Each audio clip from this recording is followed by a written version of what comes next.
எல்லாத்துக்கும் வணக்கங்க. நான் உங்கள் ரியல் எஸ்டேட் கௌதம்ங்க.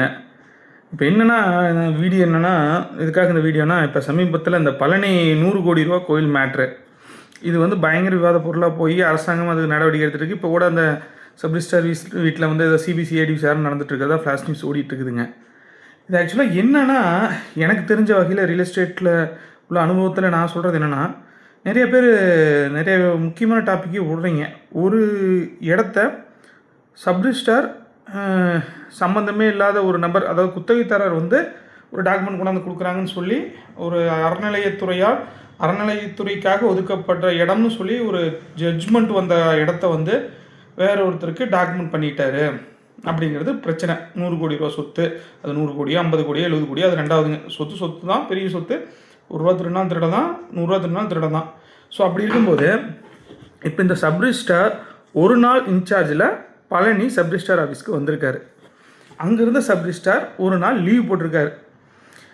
இப்போ இதில் எனக்கு என்னென்னா எல்லோரும் அமைச்சர் ரமேஷுக்கு தொடர்பு, அமைச்சர் பத்திர லோகேஷ்க்கு அப்படி இப்படின்லாம் சொல்லி பயங்கரமாக இதை வந்து அரசியல் ரீதியாக கொண்டு போகாமல் தெளிவாக யோசிக்கணும். இப்போ இந்த கவர்மெண்ட் ஃபார்ம் ஆகி 2 மாதம் ஆகுது. இந்த அமைச்சர்கள் இன்னும் அனுபவம் கம்மி, வயது கம்மி, 100 கோடி ரூபா சொத்து அபகரிக்கிற அளவுக்கு அவங்களுக்கு தைரியமும் கிடையாது. அந்த அளவுக்கு அவங்க வந்து ஒருத்தானவங்க இல்லை. இப்போ தான் பழகிட்டு இருக்கிறாங்க, வந்திருக்கிறாங்க, புதுசாக வந்திருக்காங்க. அந்த அளவுக்கு அவங்களுக்கு தைரியம் இல்லை. இன்றைக்கி ஆட்சி வந்து ரொம்ப ஸ்ட்ரிக்டாக லஞ்ச லாவணியெல்லாம் கொண்டு போகணுன்னு முதலமைச்சர் கொண்டு போகிறாரு. அதுக்கு நம்ம பாராட்டணும். அப்படிப்பட்ட அமைச்சர்கள் வந்து இந்த இடத்த ஆட்டையை போட்டிருப்பாங்க அப்படி இப்படின்னு சொல்கிறதெல்லாம் வந்து நம்புகிற மாதிரி இல்லை. பட் இது எங்கே நடந்திருக்குது அப்படின்னா, எந்த இடத்துல இந்த இன்சிடென்ட் தப்பு நடந்திருக்குன்னா, அந்த சப்ரிஸ்டார் ஆல்ரெடி இருந்தவர் ஒரு நாள் லீவில் போயிருக்காரு. கொடைக்கானல்லேருந்து ஒரு சப்ரிஸ்டார் வந்திருக்கார் ஒரு நாளைக்கு வசரம். ஆக்சுவலாக என்னென்னா அந்த கொடைக்கானல்லேருந்து சப்ரிஸ்டாரை ஒரு நாள் இன்சார்ஜுக்கோசரம் ஒரு ரிஜிஸ்டார் லீவ் போடுறாரு அப்படின்னா இது வந்து பேசிக்காக நீங்கள் எல்லோரும் தெரிஞ்சிக்க வேண்டிய விஷயம். உங்கள் பக்கத்தில் இருக்கிற டாக்குமெண்ட் ரைட்டரு அல்லது சப்ரிஸ்டார் ஆஃபீஸில் வேலை செய்கிறவங்க யாரை கேட்டாலும் நீங்கள் கேட்டால் பதில் சொல்லுவாங்க. ஒரு நாள் ஒரு சப்ரிஸ்டார் லீவ் போடுறாருங்கிறதுக்கோசரம் இன்னொரு ரிஜிஸ்டர் ஆஃபீஸ்லேருந்து ஒரு சப்ரிஸ்டாரில் 100% கொண்டு வர மாட்டாங்க.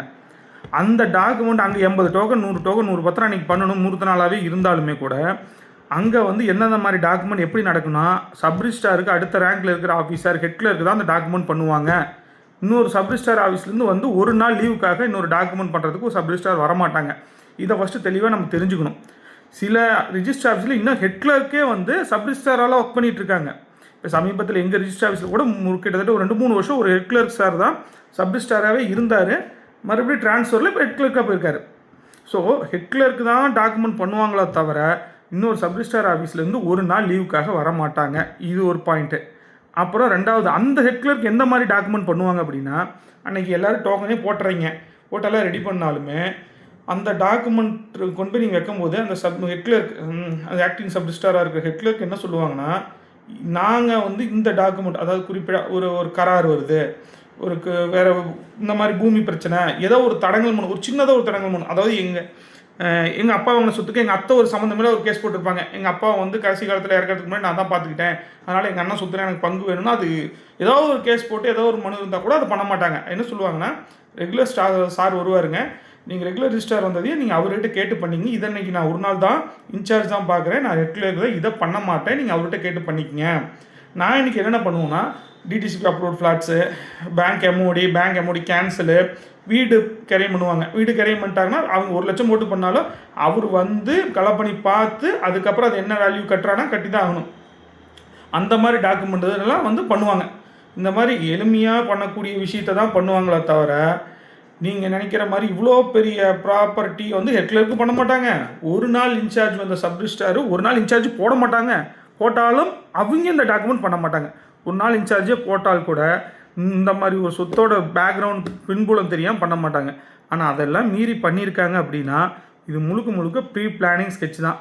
இதுக்கு சம்மந்தப்பட்ட முதல் அதிகாரி இதில் விசாரிக்கப்பட வேண்டியவங்க யாருன்னா, அந்த சப்ரிஸ்டார் ஆஃபீஸில் இருந்தால் இதுக்கு முன்னாடி லீவில் போயிருக்க சப்ரிஸ்டார், வந்திருக்கிற சப்ரிஸ்டார், அது இல்லாமல் அங்கே DRO, Dindigul register officer head, அவர் தான் டிஆர்ஓ, அவரை முதல்ல விசாரிக்கணும்.